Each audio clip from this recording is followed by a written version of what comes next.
Welcome, golf fans, pursuers of knowledge and the almighty dollar. This is your golf guru, bringing you my 2021 Zurich Classic preview and picks.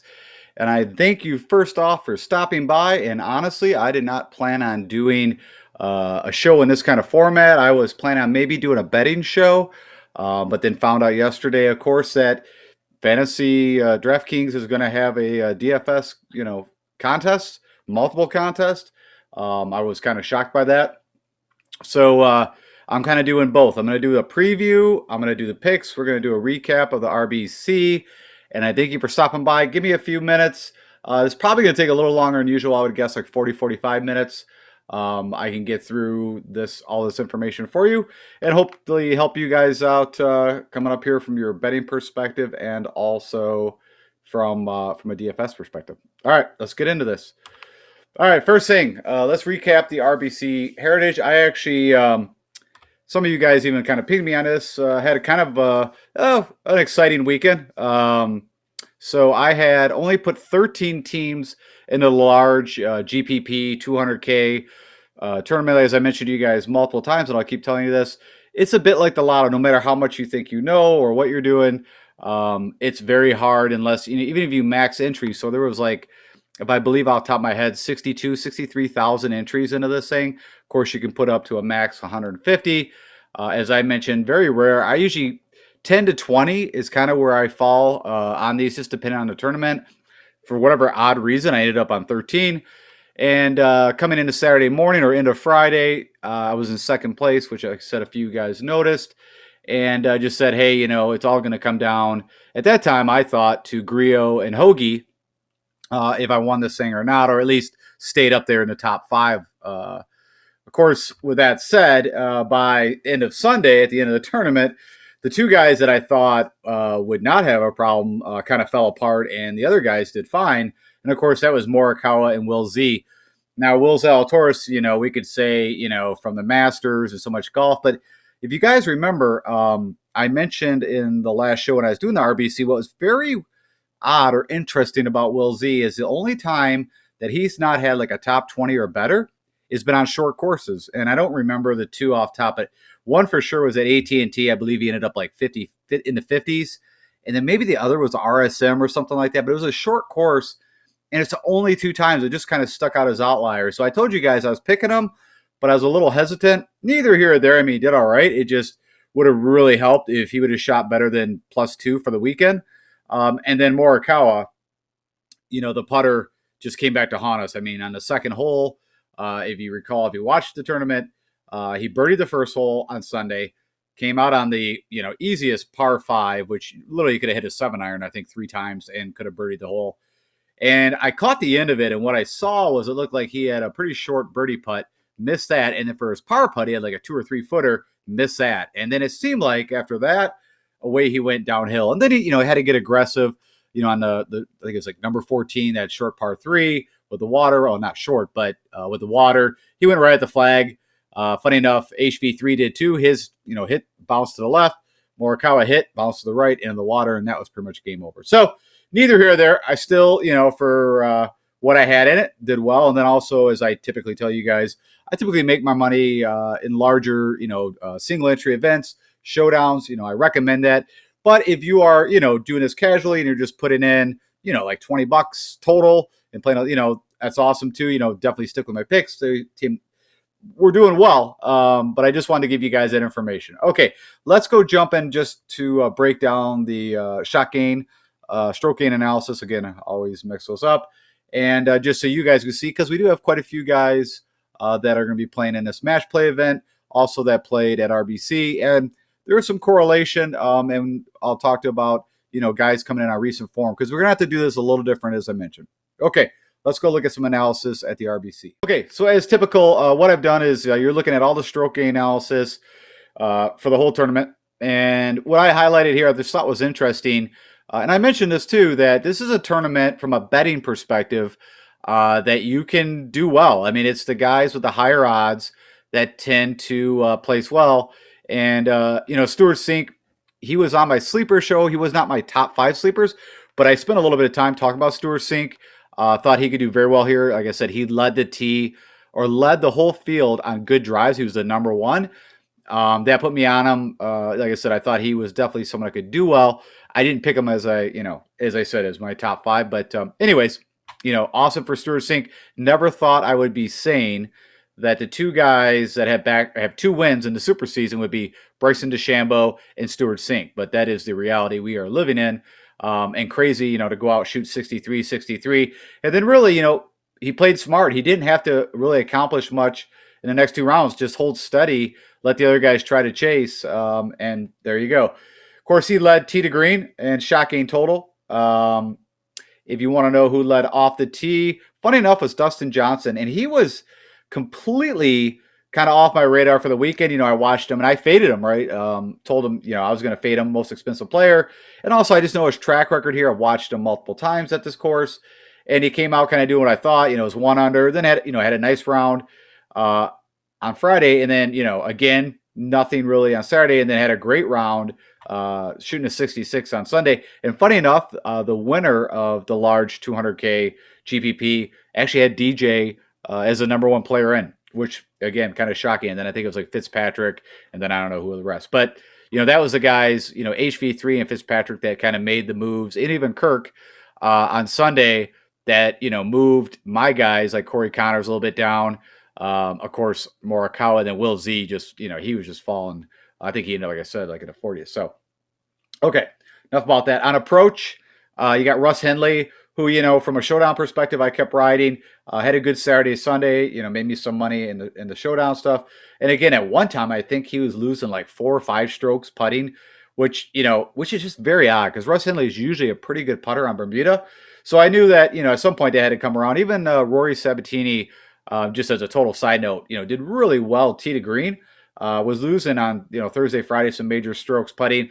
And I'm not saying he's the best putter, but he's a lot better than, again, and I kind of told you guys, if you're doing showdown, it's really easy just to pull up this information and really just look at who's doing well off the tee and approach.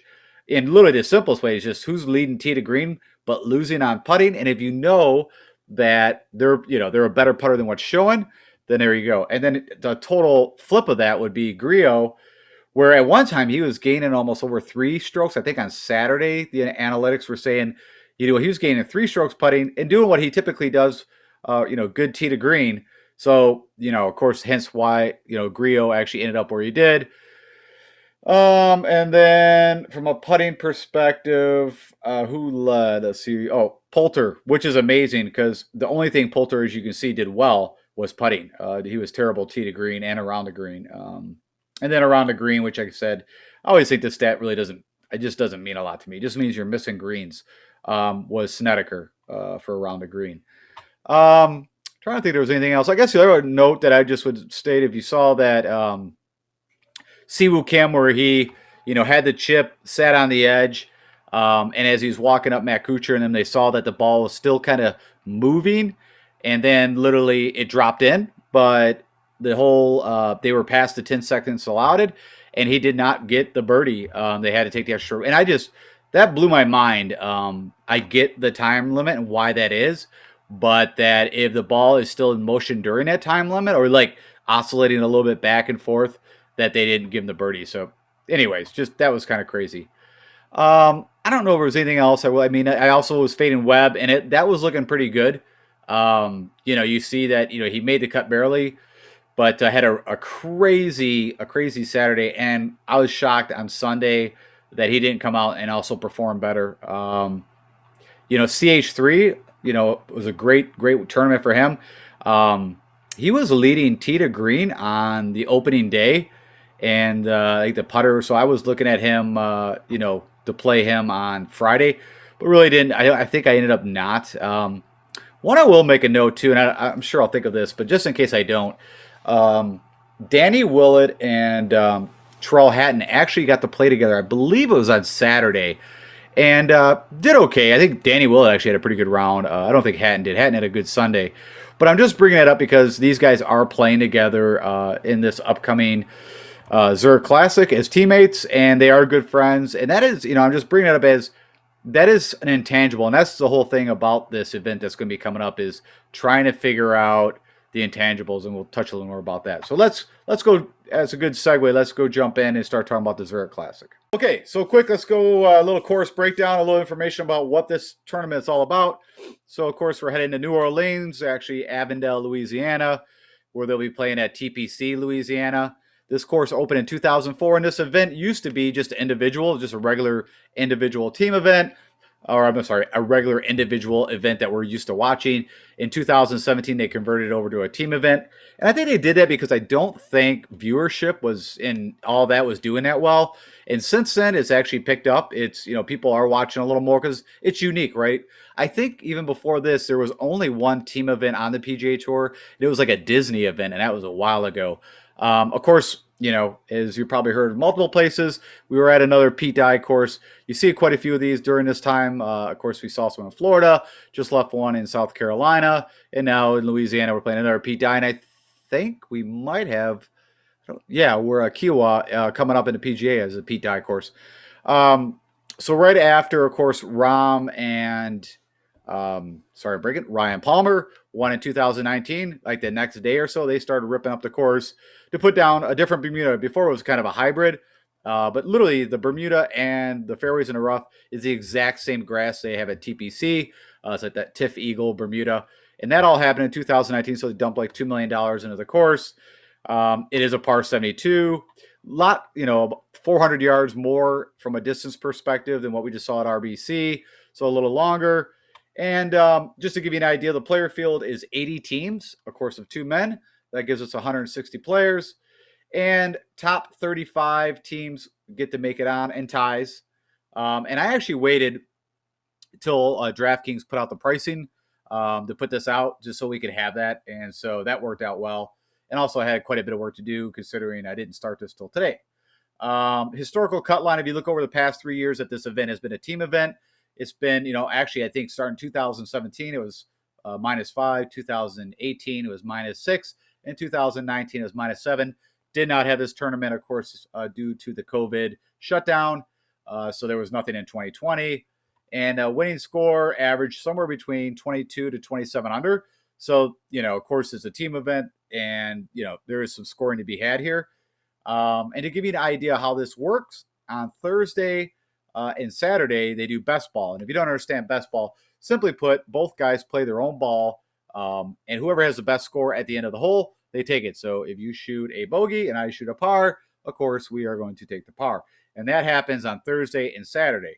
But on Friday, the second round, they go to what they call a foursome or alternate shot. And so simply put, we figure out who we want to start as driving the ball off the first hole. And then from there, we just alternate. And so I hit the drive, you hit the approach shot, I hit the chip if we're not on, you hit the putt, and so on and so forth till we get our best score for that hole.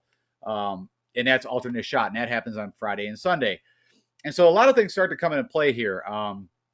There's ways to think about this. If you play a scramble, right, which is we both hit shots from the same point and see who's better, like you always want, if possible, guys, they call ham and egg in it, right? Be great if you had a guy that's a great driver, but another guy that was great on approach, and maybe a guy that was a great chipper, but the other guy's really good at putting. But because of this format, it really doesn't work that way. So I don't know if it tends to lean one way or better. If a skill set, if the two guys have a similar skill set, does that actually help or hinder? And I don't really see it falling. You're going to hear probably some back and forth. What I do think is important is that you are comfortable with the person you're playing with. You get along, you really have fun and want to do well for each other. And how do you figure that out? There's not like there's a model or some analysis on that, but you can see some guys that have done this before, has had some success as individuals at the Zurich before it was a team event. There's all kinds of things you could look at. But in short, I'm just trying to say, like, you can even think of, there was an instance or kind of a funny note that you both, when you're in alternate shot, you both play the same exact ball.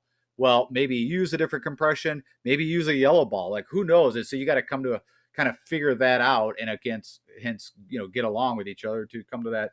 And some guys, of course, pick their own teammates, but some guys that enter into this don't have a teammate, and you get stuck with whoever. And so I would say those guys tend to probably not do as well. You never know. And like I said, I don't it doesn't tell you, you could tell who's played together in the past, which would make you think they're friends and they picked each other. Then there's some that you just have no idea if they picked each other or if it just was thrown together. From a course defense, there's over 100 sand traps here, a ton of sand. Water comes into play on over around 7 to 8 holes.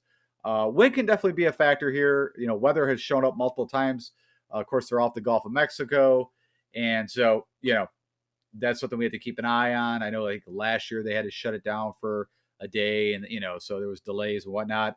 And then the last thing I say about the course is actually more probably playable than other Pete Dyes. What I mean by that is I think it's an easier track when you compare it to some like, TPC Sawgrass or RBC Heritage. But you still need to be able to navigate and technically work your way around the course. There's still kind of, some risk reward stuff. But all in all, it's not, I don't think it's probably one of the least difficult of a Pete Dye track. We'll put it that way. And on that note, as I've been kind of showing you, just a quick overview of the course. And all this is a reference. You can see there's some tree, but it's not like RBC as you'll see some pictures. And again, I highly recommend every time I say this, go watch round 1, round 2, watch the highlights. It takes 15, 20 minutes if you're really curious on how the course plays to see it visually and also get an idea of how some of the guys did, from a team perspective. But you see tons of sand and the water that I mentioned, about 7 or 8 holes that it comes into play. So from a scorecard perspective, I'm just kind of looking at this just to tell you that this is the average par 72. So there is 10 par 4s, 4 par 5s, 4 par 3s. As usual, you got to make your hay if possible on the par 5s. Some of the par 4s are shorter. And of course, some of the 4 par 3s are longer in distance. So that's some things that, I did plug in to the model that I am going to run just to show you guys some information. And from a perspective, from a showdown, it looks like the back 9 is going to be easier. And again, do you start the guys that start on the back 9 or the front? Of course, there's teams. So I really don't have a lot of input into that. Just showing you that, as usual, there's about 6 holes that are, the toughest. The number 1 toughest is number 6, crazy long par 4. And the easiest hole on the course looks like to be this par 5 with an eagle percentage of almost 2% or better, and birdie almost 50% of the time. So that's the very easy hole. So if your guy's not birdieing number 7, you're in trouble. And then past conditions. So as I mentioned, there is no stroke gain data for this event. Even within Fantasy National, they don't have anything on it. It doesn't even come into play. This is from the Zurich that you're seeing. So this is back like 2016, back when it was an individual event. But the course overall, is going to play pretty much the same. And all I'm showing you, just in case you're doing some of your own research, that the green firmness, it can be pretty soft. And from our understanding, they've had a bit of rain down in the New Orleans area. So it should be pretty soft. Fairways are pretty easy to hit. Like I said, overall and all this is telling me is that this is going to be a putter approach, score fest. And so that's the guys that we're going to be looking for. And you'll see kind of how I'm breaking it down on my own personal perspective. And you can kind of take my advice, or you can kind of just go with who do you like? Who's your gut feeling? Of course. So. And then I did pull up, so the past winners, as I kind of mentioned, for this 3 years that this event has been running. Of course, you had Rahm and Palmer, 2019. You had Billy Ho and Scott Piercy, who are both playing in this, but for whatever odd reason, they're not playing together. You would think being past champions together, they would have stuck. Maybe Horschel looked at what Piercy's been doing from a game perspective and said, no, thank you. And then the first year as a team event, which I think these guys were like 100 to 1, 80 to 1, was Cam Smith is a kind of young rookie. And then Jonas Blix, who I couldn't even find any data really on him. I don't even know what the guy's doing at this time. I don't know if he's playing the corn or if he's retired or playing mini tours or who knows. So what I did show over here, and this is all I'm trying to show you, is that the guys that won, it wasn't where everything I could see. They were all coming in with pretty good form. And so that's another thing. You can just kind of go off, hey, what have these guys been doing the last few tournaments? Could definitely kind of help you. So if you find a team that both guys have had good recent form, which is going to be rare to some occasion, when especially as you get down like in 8,000 below for cost, but you can see the top one here. This was John Rahm coming in. He played the Valspar, had a 6. He played the Masters after that. And I actually honestly don't remember. He did. I think he was fine, but you just don't get stroking data, So I just wanted to see, was gaining almost 9 strokes. So he was playing well. This was Palmer. He had a 28. This was right before at the RBC Heritage. Was playing good. And it just kind of on down the line. You can just see, like I said, I don't have Jonas Blix. This is Cam Smith's data that he had coming in. But, everyone, I didn't see one guy that missed a cut in the event or missed a couple cuts right before they were going in. So, long story short, we want guys that can that are in good recent form too. And then how to win, I actually kept somewhat similar to RBC. I think a lot of this still is going to weigh out, but switch things around a little bit. I think approach and putting, you could either one could be first. They're both could be weighted very heavily. You need someone to be hitting, we need guys that are going to put the ball in play to get to these 2 points. The prox to the pins is 75 to 100, shows up quite a bit. And again, this is going off the Zurich data. Before it was a team event, but it should be the exact same how it will play for these guys. At 200 plus, there's quite, like I said, there's quite a few also long par fours. Small greens, I don't know if I mentioned that when I was doing it, but like RBC, these greens are smaller. Not like very flat course, not a lot of elevation to worry about. So nothing like the Masters where you're always, you're never hitting a flat shot. You're either balls below you, above you, down, around the green, I think it's still going to be pertinent. Sand saves. Birdie or better is a huge one. It should probably be moved up. And then par 4 efficiencies because you got 10 par 4s. Okay. With that said, let's go look at some of these guys and teams and see what we're thinking. Okay. So as usual, I'm looking at Fantasy National for this research. And I'm going to walk you kind of through what I'm looking at here. So looking over the last 12 rounds, I put in just a couple filters: Bermuda grass, short rough, and over 7,400 yards. And the reason why I did that is that gave me enough courses from a comp perspective that I was comfortable with from the information side. And then what I'm looking at, so usually you're used to seeing all kinds of bar stuff, and I really broke this down into 3 buckets. And it's so much easier to visualize in this kind of format. And so what you're seeing here is tee to green, each player, how they've done, and you can kind of see the stats as I move along. Birdies gained, that's a big thing. We need guys that are making birdies, and then how they're doing putting. And a couple different ways I was looking at this is, of course, you'd love big green all over this, but maybe it's one guy's good at this, one guy's good at that. But really where a lot of it's falling down for me is putting and tee to green is where, I kind of made my decisions. And, I'll kind of walk through, honestly, just Patrick Cantlay's current form and also they're the most expensive team kind of put me off a bit on these guys. And so that was not my pick. Of course, John Rahm, these guys are past winners.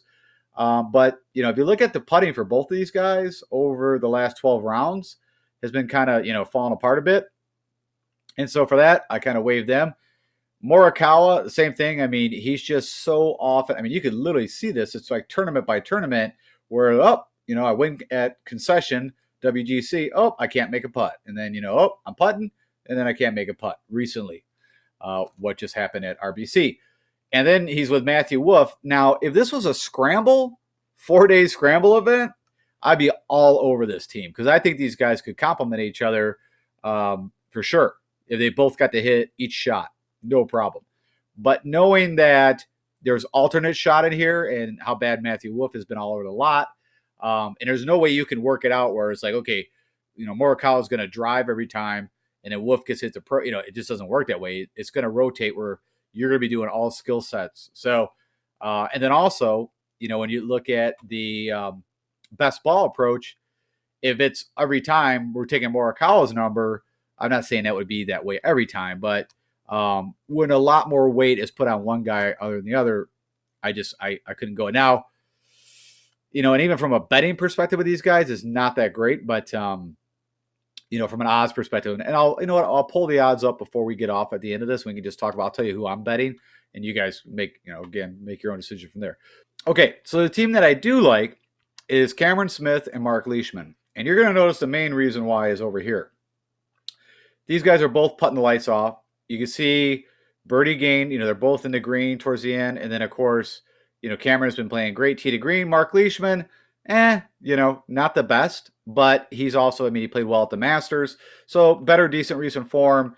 But I think in this event, these guys could do real well. And you can kind of see from a projected ownership, they're pretty heavily, projected already.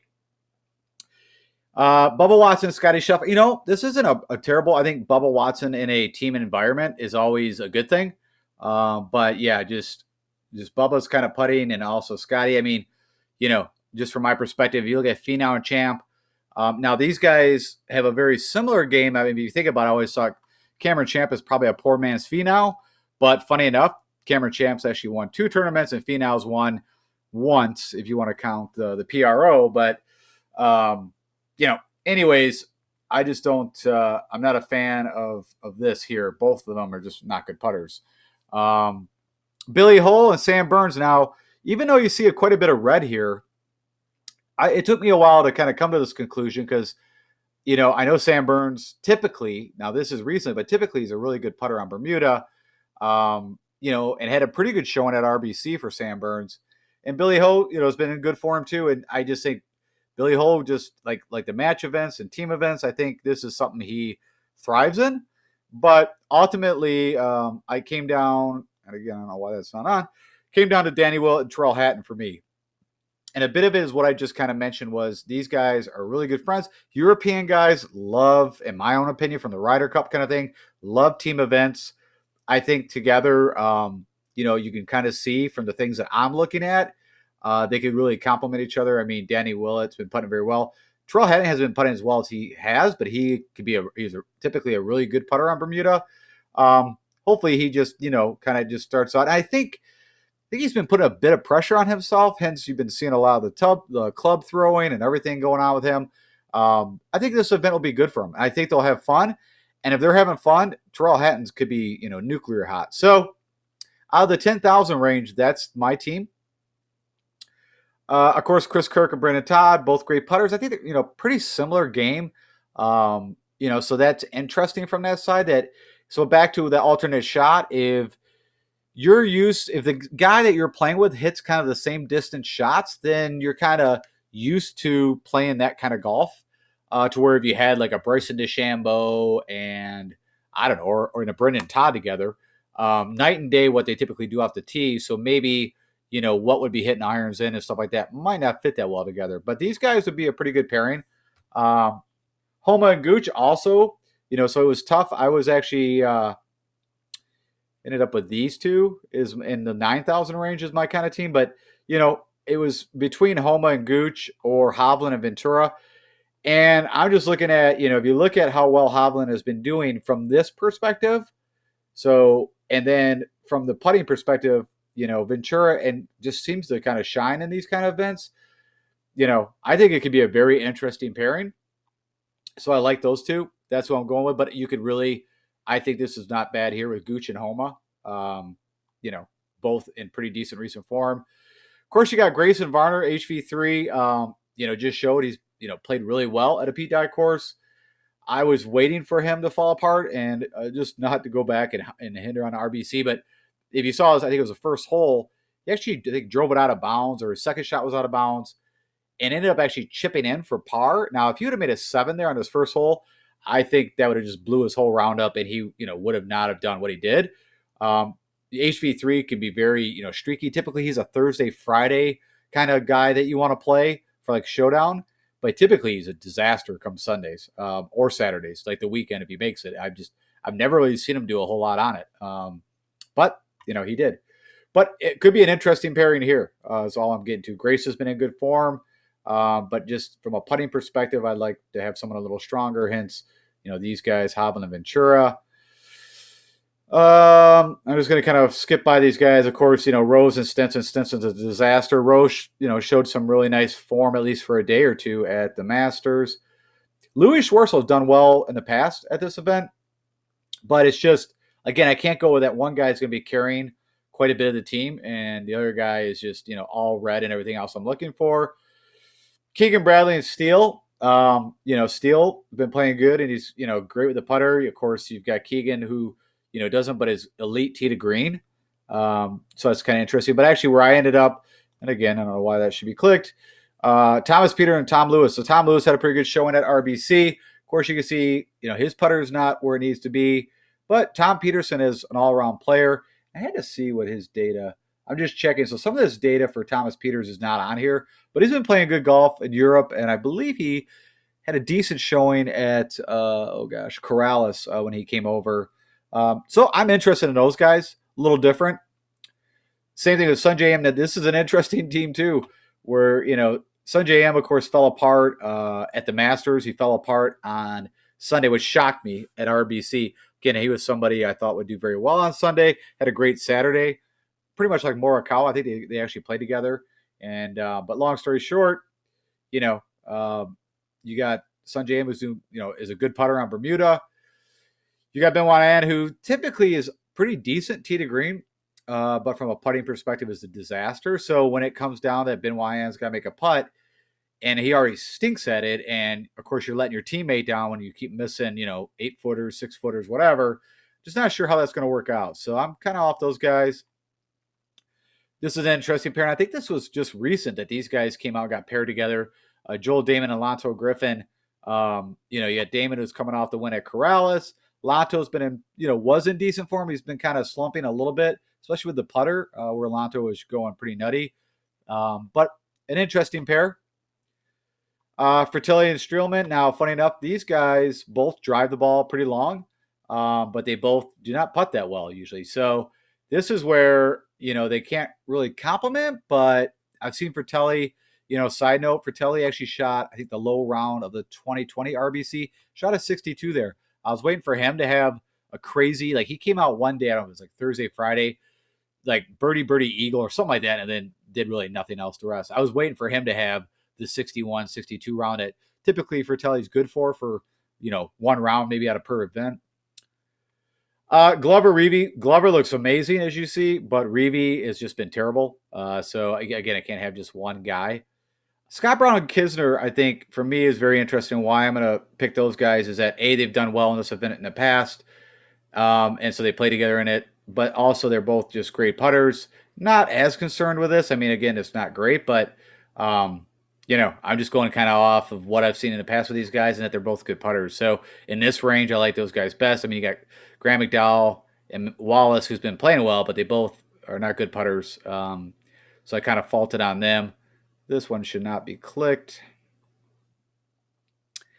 And then, kind of rare for me, but in this format, I think these two guys are interesting. So I don't usually pick Doug Gim, but he had a good RBC.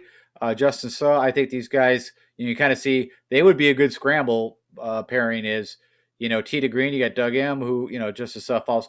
But then from a birdie perspective and a putting perspective, you got Justin Saw. So I'm going to give this one a whirl. I've actually put a bet on this one, so someone I'm interested. Tringale Castro. Castro's been in a little better form, and Tringale's been playing great. That's not a bad play. Just trying to see if anybody else. Again, from a scramble perspective, Michael Thomas and Will Gordon, I think, would make an interesting scramble team. But under this format, I don't know how well it'll work out. So my pick was actually, again, these should be highlighted. Matthew NeSmith and Chase Seifert. Again, a lot of this is just recent form. NeSmith actually had a decent showing at RBC. Seifert too. From a pairing, when you're getting kind of down past, you're going to kind of notice a severe drop in my perspective of trying to figure out, who you want to go with. And just a side note, which you probably already know this, DraftKings, if you're going to pick one guy, and when you pick that one guy, you're pretty much picking the team. You're going to get the points for the team. So it doesn't matter which guy you pick in that twosome. I just want to make that clear when you're going through DraftKings. So that's my guys in the mid-sevens, and then right behind them, I also like Snedeker and Mitchell. Just that they can get real hot and they get a lot of birdies. And Snedeker has been improving, and even Mitchell with the putter has been improving. So out of this group, this is what I went with. I mean, Party Marty and Nick Taylor could be all right. Just wasn't kind of my cup of tea. Again, from a scramble perspective, Seb Straka and Josh Teeter is like a great mix where, Seb's elite tee to green, which, Teeter sucks. But from a putting perspective, you can see Josh Teeter has been really hot. But as you see with Straka, not so hot with putter.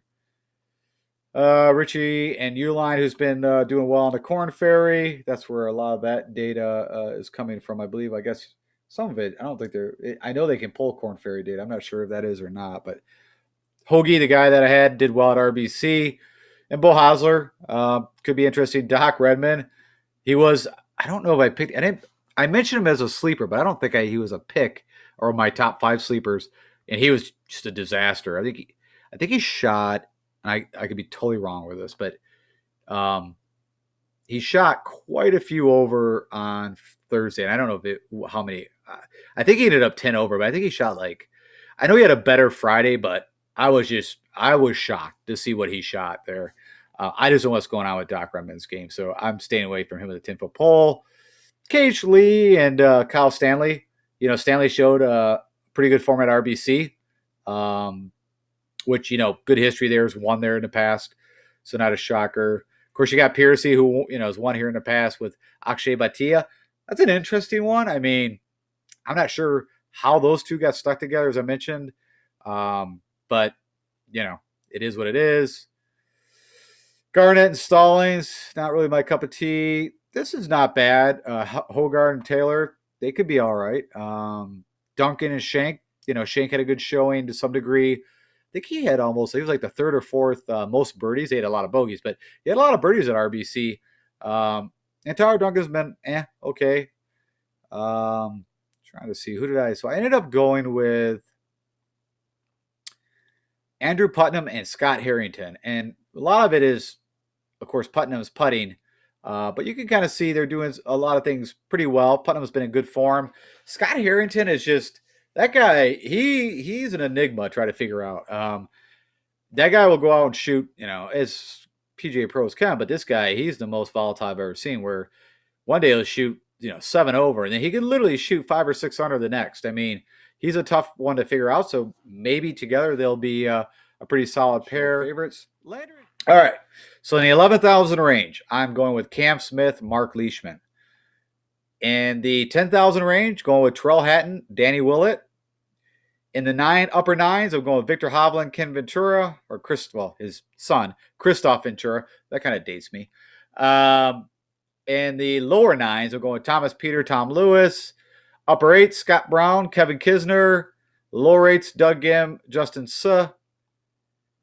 And in the 7,000 range, Matthew Neesmith and Seifert. I like Snedeker and Mitchell in the 7,000 range. And then in the 6,000 range, Putnam, Harry. Okay, what I didn't show, and this was a little out of order, but just so you can see, if you are curious, I did run a model. And the more I started to dive into trying to do my correlation, and now it's impossible because we're talking about 2 guys. I don't have the data from this event. It just was not going to work. So that's why you kind of saw the way that I was showing you guys today on what I'm looking at. But if you are curious, this is just purely recent form under this model. And just so you know, this is what I was looking at heavily weighted, was approach at 15, putting at 10, ball striking at 10, good drives. There's, as I mentioned, a lot of par 3s that are 200 over. The par 4s kind of fall into these 2 buckets mainly, 350 to 400, 450 to 500. And then if you look at the Zurich, before this was a team event, the information you can find, a lot of shots were coming in over 200 yards. So those guys may be going for the par 5s, or there's some longer par 4s. The proximities that showed up were 100 to, the plus 2, 100 to 125, 75 to 100. Scrambling, greens and reg, and birdie or better was the main things that were showing up that past winners at just the Zurich did well. And I kind of went with that. And so who popped up, who had, under those kind of buckets and had good form. And so this kind of like, you'd have to kind of sit here and go, okay, who's with who? But Chris Kirk was number 1, Glover, Hoffman, Rahm, Wallace, just guys that have been in pretty good recent form. And then the last one I did, took that same and then just put it against Pete Dye courses just to see who popped up. And funny enough, HV3, and I'm sure that the RBC, I'm almost 100% sure that RBC information from the recent events in there, hence why that probably also helped HV3. Doug Gim had a good showing there recently that just passed. Yeah, I mean, all the way down to Mark Leishman showed up, Palmer. There's Kirk again, Glover, Rahm. So all the guys, but you can see some guys have less history on Pete Dye courses like Tom Lewis, but the little bit that he has played at a Pete Dye has done pretty well. Okay, so from a betting perspective, this is looking at odds checker, and you will notice that only DraftKings, FanDuel, and Bet365, from what I'm seeing here, is the only people that's actually offering odds and taking bets on the Zurich Classic. I always use DraftKings anyway because I'm already using it, so I just no reason to have multiple apps. I don't, jump from one to another to get an extra 5 points or something like that. It's not worth it to me. But anyways, to tell you who I picked, and this is random order. But I actually and again, a lot of these are going to be because of odds. I just like the odds that I'm getting. And again, I think in this format that, you can take some long shots and except for Rahm and Palmer who won last year, there has been some long shot winners. I'm looking. My first bet was actually Landry and Cook. Let me just shrink this a little bit. Right here. Okay, so yeah, 125. I put them in. I put in Wyndham Clark and Van Ruin, which I believe was up here. They weren't that far. Yep, at 90-1. Terrell Hatton and Danny Willett. What did I get those at? 25-1. I put in a bet for Varner and Grace, and that was at 35-1, which is weird. I don't know why it's not showing up here. And then I have a bet on Tom Hoagie and Bo Hosler, which was 125-1. I got one on Tringali and Castro, 55-1, and Burns and Horschel, 25-1. 70-1 on Suit and Gim. I bet for Telly and Streelman at 45-1. And lastly, 60-1 was Damon and Griffin. So that's my bets that I went with. And again, all I can just say is, if you like someone and you like the odds, put a bet on it. Whatever, because I think anybody's pretty live here. I don't want to say anyone, but it's not going to shock me. A 70-1 or 50-1 could definitely hit here. Okay, so to wrap this up, again, I thank you very much for stopping by. I hope that helps you out. I might have another show. I'm not sure 100%. You got my picks. I don't know if them, like weather. So I just don't know if it makes sense. If I see something that I need to put another show out, I will. If I don't, you know what? Best of luck to all of us. Just enjoy. This is like the match play. Just enjoy watching some, team golf and see how it all shakes out. If you like what you saw, please click the like button, share with anybody else that you think might help them out. Subscribe if you've not. That would help me out. And if you have any questions, hit me up on Twitter at DFS Golf Guru or in the comments in the old YouTube. And all the best of luck to us. Like I said, I look at this, Vin. I don't know how much I'm going to have invested in this one. I had quite a few bets, but from a DFS perspective, I'll do a little bit, but it's going to probably be pretty minimal. So, all right. Talk to you guys later. Take care.